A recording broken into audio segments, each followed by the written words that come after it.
One interesting thing to reflect on. First of all, the name Al-Jabbar is exclusive to Allah. A human being cannot be called Jabbar except that it's negative. Only tyrants and oppressors are called Jabbar by Allah Azza wa Jal. So when it's used for Allah, it's a term or a name of glorification.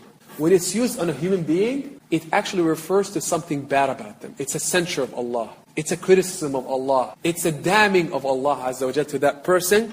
And it refers to essentially their arrogance, their overbearing nature, their self-glorification, their oppression. Allah, for the person who has shown these qualities, He'll call them Jabbar. So indeed He uses His term in the Quran to refer to people who are as such. When He says, بعد أعوذ بالله من الشيطان الرجيم كذلك يطبع الله على كل قلب متكبر جبار. And in another He says, واستفتحوا وخاب كل جبار عنيد. So in both of those verses He's using the word Jabbar, but to refer to an overbearing, rebellious, arrogant human being. So it's not used in a good way for a human being, and you don't want to be called Jabbar on earth or in the hereafter. In the first verse Allah says, thus does Allah Azza wa Jal seal over every heart that is arrogant and tyrant. How can a human being be Jabbar? If you're coercing and compelling human beings. But we said before, well, you're compelling to put something back in its place. Allah says, don't be so sure. See, a human being, brothers and sisters, is imperfect. It's as if Allah is telling you, don't be Jabbar, enforcing and coercing people, because no matter how clean your intentions are, the way you're going to do it is not going to be a good way. It's not going to be carried with absolute justice and mercy. So He is the only one who can push something back, force it back in its place, because the way He does it is going to be done perfectly. So we human beings have no right to coerce, because no matter how good our intentions are, they're never coupled with wisdom, mercy, and justice. So Allah says, if you're among the people who are oppressive, who coerce other people, who forces them against their will, then here's the consequence. He says, كَذَلِكَ, thus does Allah seal over the heart of every Jabbar. And in another He says, indeed, وَخَابَ كُلُّ جَبَّارٍ عَنِيدٍ. Disappointed will be everyone who is exhibiting this quality of Jabbar onto people. Everyone will be surely disappointed, because they're going to be meeting the anger of Allah Azza wa Jal. Now the question that comes next is, this is very important.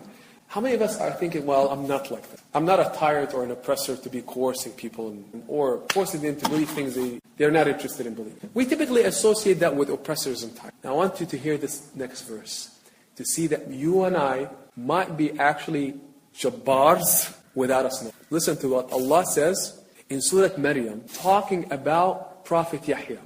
وَبَرًّا بِوَالِدَيْهِ وَلَمْ يَكُنْ جَبَّارًا عَصِيًّا. In praising Prophet Yahya, Allah says he used to be dutiful and kind to his parents, and he was not Jabbar or rebellious.